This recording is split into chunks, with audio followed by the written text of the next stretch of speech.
Market లో invest చేసి మీ డబ్బులు డబుల్ చేసుకోవాలనుకుంటున్నారా? సుందరరామిరెడ్డి గారి సెమినార్ కి అటెండ్ అవ్వండి. నమస్తే, welcome to Suman TV. Present మనతో పాటు ఉన్నారు assistant professor in marketing VJIM Ramakrishna గారు. నమస్తే సార్. నమస్కారం అమ్మా. సార్, మరి ట్రంప్ విషయానికి వస్తే ఎప్పుడైతే అధ్యక్షుడు అయ్యారో అప్పటి నుంచి ఇప్పటి వరకు హల్చల్ చేస్తున్నారని అనుకోవాలి. ఎన్నో వీడియోలో మనం మాట్లాడుకున్నాం. ఇప్పుడు ఏంటంటే ఆల్రెడీ H1B వీసాల పేరుతో మన వాళ్ళు సతమతం అవుతున్నారు, అది జరుగుతూనే ఉంది. ఇప్పుడు మళ్ళీ కొత్త బిల్ ఒకటి సెనెట్లో ప్రతిపాదన జరగడం చూస్తున్నాము. అదేంటంటే మళ్ళీ కొత్తగా ఎవరైతే H1B వీసా జారీలు ఏవైతే ఉంటాయో మరి దాన్ని 3 ఏళ్ల వరకు నిలిపివేయాలి అని చెప్పేది ఒక బిల్ ప్రతిపాదించారు. ఏంటి సార్ అసలు దీనివల్ల మరి మన వాళ్ళకి ఇప్పుడు డోర్స్ అన్ని క్లోజ్ అయిపోతాయా? అంటే ఏంటి ఈ బిల్ ఏంటి? అంటే ఈ బిల్ గురించి మాట్లాడుకునే ముందు ఒక చిన్న విషయం జరిగింది, అది మాట్లాడుకుందాం. ఎందుకంటే అది ఇందులో ఈ బిల్లో కూడా ప్రతిపాదింపబడింది. మీకు గుర్తుందో లేదో, ఇంతకు ముందు H1B తీసుకోవాలి అంటే $100,000 అంటే $1,00,000 కంపల్సరీగా ఇవ్వాలని చెప్పి దాని రుసుముని వాళ్ళు నిర్ణయించారు. అది నిర్ణయించి ట్రంప్ ప్రతిపాదించేశాడు, బయటికి అనౌన్స్ చేశాడు. అయితే ఇప్పుడు ఒక కోర్టు అంటే డెఫినెట్ మన సిస్టంలో ఉంటాయి కదా కోర్టులు దీనిలాగా. సో డెమోక్రాట్స్ అందరూ కలిసి వెళ్ళి కోర్టులో కేసు వేశారు. కేసు వేస్తే కోర్టు ముక్క చివాట్లు పెట్టింది. బుద్ధి ఉందా లేదా, అలా మీరు ఏకపక్షంగా ఎలా తీసుకుంటారు ఇలాంటి నిర్ణయాలు, ఇలాంటివి చెల్లవు, ఇది లీగల్ కాదు అని కోర్టు తీర్పు ఇచ్చేసింది. ఇప్పుడు కోర్టు తీర్పు ఇచ్చేసింది కదా అని చెప్పి కామ్గా ఉండట్లా. ఇప్పుడు ఈ బిల్ ఏదైతే ఉందో అందులో ఒక 4 విషయాలు చాలా క్లియర్గా ఉన్నాయి. అందులో ఒకటి, ఈ $1,00,000 ఏదైతే ఉందో ఆ ప్రతిపాదనని వీళ్ళు లీగల్ చేద్దాం అనుకుంటున్నారు ఈ బిల్లు ద్వారా. అయితే ఈ బిల్లులో ఉన్న 4 పాయింట్లు ఏంటి ఇప్పుడు మాట్లాడుకుందాం. మొట్టమొదటిది, 3 ఏళ్ల పాటు H1B అనేదాన్ని రద్దు చేద్దాం. అంటే 3 ఏళ్ల పాటు H1B రద్దు చేద్దాము అంటే ఇంక కొత్త H1B ఏవి రావు. సో ఇంక 3 ఏళ్ల పాటు మనం ఏం ఆలోచించక్కర్లా. రెండో విషయం ఏంటంటే, ఈ $1,00,000 ఏదైతే ఉందో దాన్ని లీగలైజ్ చేసి త్రూ లీగల్ ఛానల్, ఇప్పుడు $2,000 $5,000 ఉంటుంది, అలా కాకుండా $1,00,000 లీగల్గా చేద్దామని రెండో పాయింట్.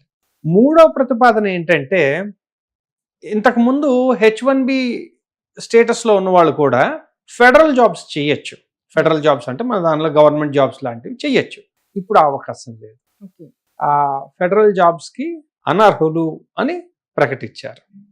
ఇంకా 4వ విషయంకి వస్తే, సో మొదటిది H1B 3 ఏళ్ళు ఆపడం అనేది అయితే, తర్వాత దాన్ని సెలెక్ట్ చేసే విధానం ఏదైతే ఉందో దాన్ని కూడా మార్చేయాలని చెప్పి ప్రతిపాదనలో ఉంది. అంటే ఏంటంటే, ఇంతకుముందు లాటరీ బేస్డ్ మీద తీసుకునేవాళ్ళు, ఇప్పుడు అలా కాకుండా వారి జీతంపై ఆధారపడి దాన్ని బట్టి తీసుకుందాం అని ఇప్పుడు అనుకుంటున్నారు. దీనివల్ల ఏమవుతుందంటే, ఒక మినిమం జీతం అంటే ఒక $3,00,000 లేదా $4,00,000 జీతం ఉంటే తప్ప, లేదంటే వాళ్ళని తీసుకోకూడదు అనేది ఆపడానికి వీళ్ళకి అవకాశం ఉంది. ఇంతకు ముందు ఏంటంటే ఏదైనా జాబ్కి లక్కీ లాటరీలో వచ్చిందంటే వాళ్ళు వెళ్ళిపోవచ్చు. ఇప్పుడు అలా జరగకుండా ఉండడానికి అని చెప్పి ఈ బిల్లులో ఒక ప్రతిపాదన ఉంది.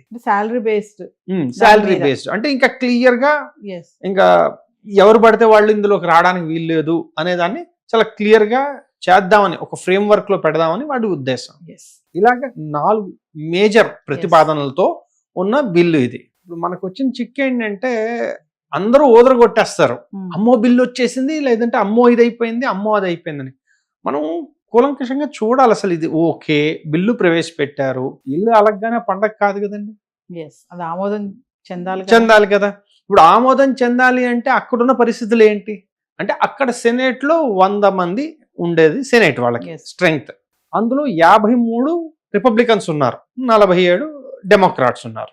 అయితే మామూలుగా అయితే 51 అయితే మీకు బిల్లు గెలిచేసినట్టే. కానీ అక్కడ ఒక చిత్రమైన సిస్టమ్ ఉంది, దాన్ని ఫిలిబస్టర్ అంటారు.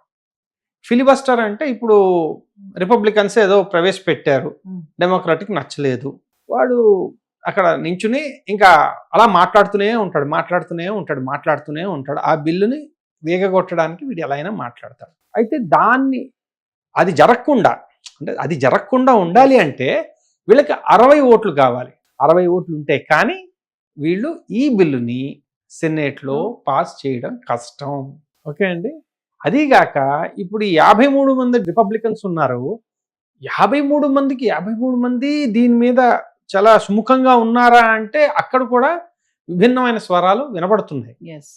కాబట్టి మనం దీన్ని అంటే చెప్పాను కదా, ఒక విషయం రాగానే ముందు హెడ్లైన్స్, నెక్స్ట్ దాన్ని ఏమంటారంటే వెంటనే క్లిక్ చేసేయడానికన్నా క్లిక్ బైట్ హెడ్లైన్స్ వేసేయడం కంటే, ఎందుకంటే ఒక విషయం మనం గుర్తుంచుకోవాలి, మనకి ఇది ఒక న్యూస్ అవ్వచ్చు, కానీ కొన్ని లక్షల కుటుంబాలు వచ్చే ప్రతి న్యూస్ మీద వారి యొక్క జీవితం ఆధారపడి ఉంటుంది, భవిష్యత్ ఆధారపడి ఉంటుంది. అలాగే కొన్ని లక్షల స్టూడెంట్లు కానీ ఇంకా మిగిలిన వాళ్ళు కానీ వెయిట్ చేస్తూ ఉంటారు. కాబట్టి ఇలాంటి విషయాలు ఎప్పుడైనా మాట్లాడేటప్పుడు ముందు అసలు ఏం చెప్పారు, దానివల్ల ఎవరెవరు ప్రభావితం అవుతున్నారు, ఇది జరిగే అవకాశం ఉందా లేదా, ఇది ముందు మనం జాగ్రత్తగా గమనించాలి. సరే, బిల్లు ప్రవేశపెట్టారు కదా, చూద్దాం 60 ఓట్లు తెచ్చుకుని వాళ్ళు అది ప్రతిపాదన ముందుకు జరిపితే. ఎందుకంటే ఇలాంటివి మనం ఇంతకు ముందు కూడా మాట్లాడుకున్నప్పుడు చెప్పాను కదా, మన ఓటర్స్ గ్యాలరీకి చెప్పుకోవడానికి కాస్త గట్టిగా ఇదిగో నేను చేశాను అని చెప్పుకోవడానికి బాగుంటాయి. కానీ మనం అర్థం చేసుకోవాల్సిన విషయం ఏంటంటే, సడన్ గా మన వాళ్ళు వెళ్ళకపోతే అక్కడ అమెరికన్స్ ఆ ఉద్యోగాలు తీసుకోలేరు, చేయలేరు. దానికి తగ్గ స్కిల్ సెట్స్ లేవు. అంటే అక్కడ వాళ్ళకి ఎవరికి లేవని కాదు నా ఉద్దేశం, వాళ్ళకి కావాల్సినంత క్వాంటిటీలో అంతమంది మనుషులు లేరు. అది లేకపోవటం వల్ల ఏం జరుగుతుంది, అగైన్ ఈ కంపెనీస్ అన్ని రకరకాల కొత్త రూట్స్ లో వీళ్ళని ఎలా తీసుకోవాలి, అవుట్ స్టేషన్ దాని ఏమంటారు, విదేశీ కంపెనీలు లేదా మళ్ళీ వీళ్ళ ఆఫీసులనే విదేశాల్లో పెట్టుకుని అక్కడ తీసుకుని చాలా డిఫరెంట్ రూట్స్ లో వాళ్ళు చేయాల్సి వస్తుంది. కాబట్టి వచ్చే ప్రతిదానికి ఒక బిజినెస్ లో ఒక ఇదేంటంటే సూత్రం ఏంటంటే, ఒక్క విషయం వల్ల వీళ్ళు మొత్తం అంతా మారిపోదు, వాళ్ళు దానికి ఇంకేదో ఒకటి వెతుక్కుంటారు. అంటే ఇటువంటి పరిస్థితుల్లో సార్, మరి అక్కడ ఉన్నటువంటి టెన్షన్స్ కానీ ఈ వాతావరణం మార్పులు చేర్పులతో ఎవరైనా అమెరికా వెళ్ళాలి అనుకునే వాళ్ళకి మీరు అని చెప్తారా ఫైనల్ గా ప్రెసెంట్ టైంలో?